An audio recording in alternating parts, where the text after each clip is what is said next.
Hello student, हम पढ़ रहे थे भाषा कौशल। भाषा कौशल जिसके अंतर्गत हमारे तीनों क्वेश्चन हो चुके थे, श्रवण कौशल, कथन कौशल और पठन कौशल।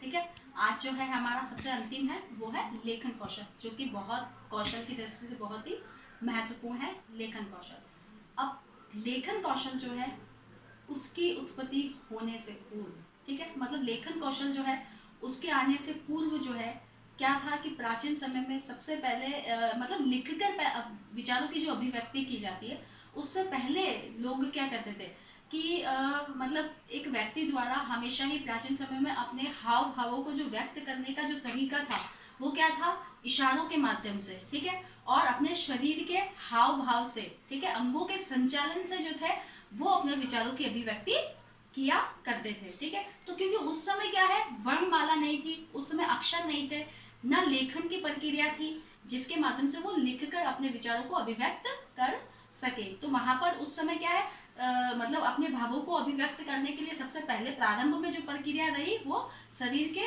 मतलब अंगों के संचालन के माध्यम से अपने विचारों को अभिव्यक्त किया जाता था। उसके बाद में धीरे धीरे वर्णमाला आई। वर्णमाला से शब्दों के माध्यम से क्या किया जाने लगा, वार्तालाप को किया जाने लगा।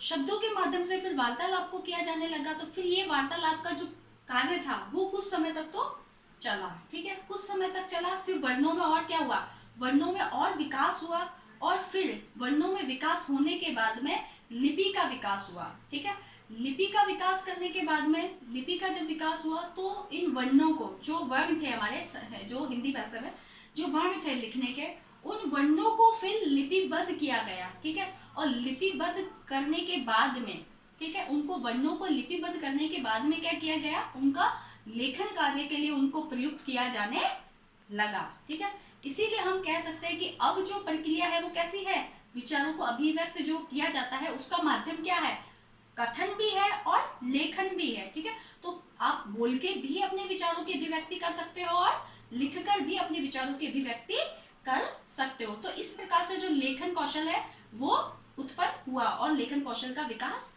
इस प्रकार हुआ। तो एक तरीके से हम कह सकते हैं कि वर्णों या ध्वनियों को क्या करना है, प्रतीकों के माध्यम से क्या किया जाता है, एक लिपिबद्ध कर देना ही क्या है, लेखन है। ठीक है, तो इसी प्रकार से लेखन जो है उसका क्या अभिप्राय है, लेखन यानी एक लिखने की प्रक्रिया है। ठीक है, लिखने की प्रक्रिया है।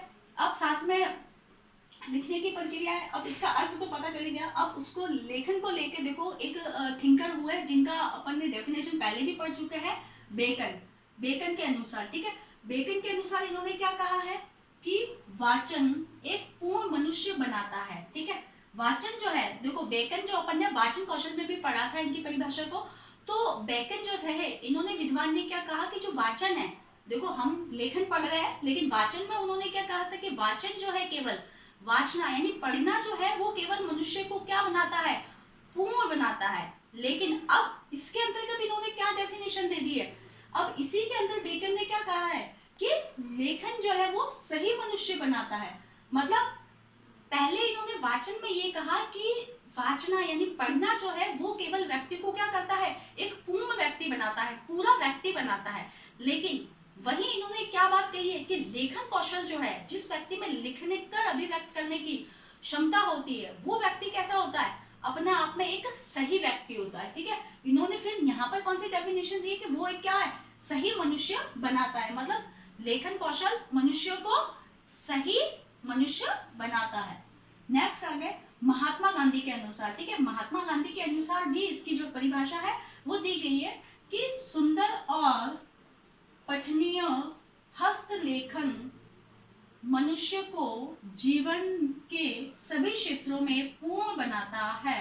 मतलब गांधी जी ने क्या कहा है कि एक सुंदर और पठनीय हस्तलेखन, मतलब आप इतना सुंदर लिखते हो, ठीक है, हाथों से, कि वो क्या है, हस्तलेखन, और पढ़ने योग्य लिखते हो, तो वो क्या करता है, मनुष्य को जीवन में सभी क्षेत्रों में क्या करता है, पूर्ण बनाता है। ठीक है, मतलब आपका लेखन ही है जो आपको सभी क्षेत्रों में क्या करता है, पूर्ण बनाता है। और आपका लिखित, हस्तलिखित यानी कि हाथों के द्वारा लिखित जो लेखन है वो कैसा होना चाहिए, सौंदर्यपूर्ण अगर है तो, मतलब अगर आप अच्छा लिखते हो तो आपको सभी क्षेत्रों में क्या कराएगा, वो क्या कराएगा, पूर्ण बनाएगा। ठीक है, अब बात होती है लेखन कौशल के महत्व की।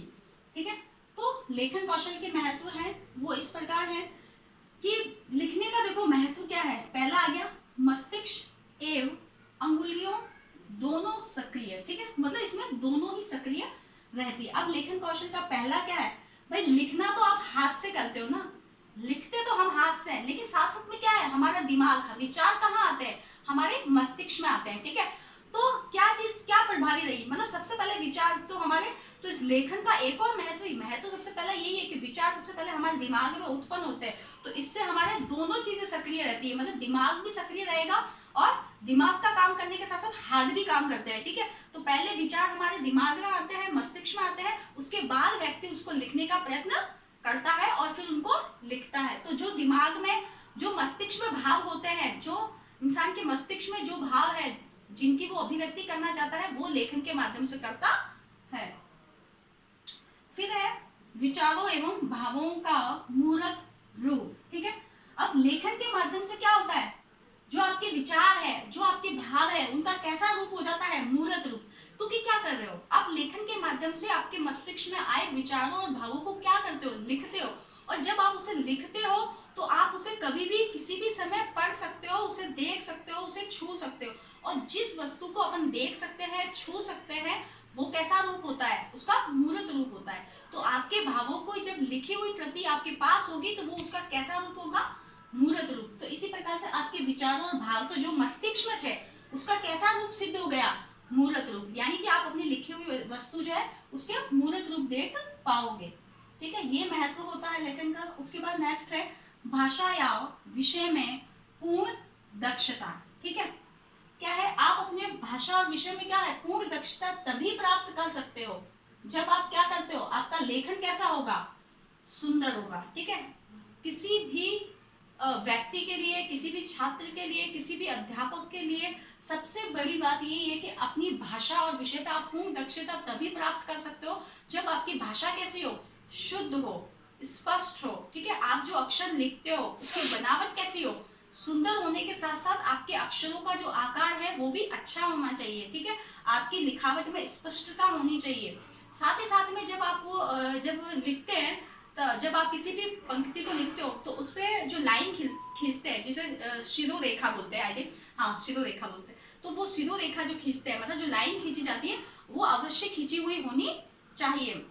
साथ ही साथ में आप जब किसी भी लेखन को लिखते हो तो उसकी जो लाइन है वो हमेशा सीधी लिखी हुई होनी चाहिए, ठीक है, ना कि पूरा आड़ा टेढ़ा तिरछा लिखते हैं, ऐसा नहीं। तो मतलब एक दक्षता आप तभी, जब आप पूर्ण तरह से आप भाषा विषय पे आपका कंट्रोल कैसे रहेगा, जब आप उसको लिखने में कैसे हैं, अच्छे हैं, मतलब आप एक सुंदर लेखन लिखते हैं, तभी आप क्या कर सकोगे, अपनी भाषा, अपनी विषय वस्तु पर क्या कर सकोगे, पूर्ण दक्षता प्राप्त कर सकोगे। नेक्स्ट है भाषा में संशोधन संभव। भाषा में क्या है, संशोधन संभव। लेखन का एक और महत्व है कि जब आप अपनी भाषा को लिखते हो, जब आपके विचार दिमाग में आ रहे हैं, आपने उन विचारों का लेख पूरा लिखा, तो आपको लिखते समय क्या है, लिखने से ही क्या है, आप उसमें आपकी जो त्रुटियां होगी, जो अशुद्धियां होगी, जो कमियां होगी, कि भाई अगर आप अशुद्ध लिख रहे हो या उसका आकार अच्छा नहीं है शब्दों का, या और जो भी है अशुद्धियां है या जो भी, तो ये सब लेखन से संबंधित अशुद्धियां जो भी सामने आएगी आप उनका संशोधन भी कर पाओगे। फिर है विचारों एवं भावों का स्थायित्व। विचारों और भावों का क्या होता है, स्थायित्व। स्थायित्व रूप कब हो जाएगा आपके विचारों और भावों का, क्योंकि आपने क्या किया, आपने उसको लिख लिया, अपने विचारों और भावों को, अपनी विषय वस्तु को क्या किया, आपने लिख लिया। तो जब लिखोगे तो वो लिखी हुई चीज क्या होगी, आपके पास में स्थायी रूप से रहेगी। आप जब चाहोगे तब आप उस विषय वस्तु को पढ़ सकोगे। तो फिर क्या है, वो चीज क्या है, आपने जो बहुत पहले लिखी थी वो चीज लिखी हुई अगर आपके पास मौजूद है तो वो क्या है, एक स्थायी रूप है उसका, ठीक है, क्योंकि आप उसे जब चाहे तब पढ़ सकते हो, इसलिए वो कैसा है, एक स्थायित्व रूप हो गया, क्योंकि वो आपके पास पहले से सेव किया हुआ है, आप उसे जब चाहे तब उस प्रति को निकाल के उस विषय वस्तु को पढ़ सकते हो, तो वो इसका स्थायित्व रूप हो गया। नेक्स्ट बचा साहित्य का संरक्षण संभव। लेखन के माध्यम से ही क्या होता है, साहित्य का संरक्षण हो सकता है। संरक्षण मतलब एक तरीके से सुरक्षा करनी। हमारे जो साहित्य है, जितने भी ग्रंथ है, वो सब क्या है, लिखित रूप में पड़े हैं, ठीक है। तो जब लिखित रूप में है तभी तो क्या है, उनका संरक्षण संभव है, ठीक है, क्योंकि उनको लिखा गया है, वो लिखे हुए हैं, तब हम जब चाहे तब हम उनको साहित्य को पढ़ सकते हैं। और अगर लिखा हुआ नहीं होता, मौखिक रूप में होता, तो क्या वो अभी तक चलता? नहीं चलता। ठीक है, वो सारे ग्रंथ लिखित रूप में है, तभी हम जब चाहे उसको पढ़ सकते हैं, जब चाहे हम उसी को देखकर वहां से विषय वस्तु को खुद लिख सकते हैं। लिखने के साथ साथ उससे पढ़कर अपने भावों को दूसरों तक भी पहुंचा सकते हैं। पीढ़ी दर पीढ़ी हमारे जो व्यक्ति पीढ़ी दर पीढ़ी जो साहित्य को जो पढ़ा जा रहा है लोगों द्वारा, ठीक है, वो कैसे पढ़ा जा रहा है? क्यों? क्योंकि वो लेखन रूप में क्या है, उसका स्थायित्व है। ठीक है, वो ग्रंथ जो है वो सब क्या है, लिखित रूप में है। हमारे पुस्तकालय में क्या है, वो सारे ग्रंथ जो है वो लिखित रूप में जमा है, वहां पर है। तो इसी वजह से क्या है, उनका संरक्षण किया गया है भाई, क्योंकि वो साहित्य कैसा है, सब लिखित रूप में लिखे हुए हैं, विद्वानों द्वारा लिखे हुए हैं। तो उनका क्या किया गया है, पुस्तकालय में उनका संरक्षण करके उनको रखा गया है, ताकि जब भी जो भी व्यक्ति उन ग्रंथों को पढ़ना चाहे उन्हें पढ़ सकता है। ठीक है, धन्यवाद।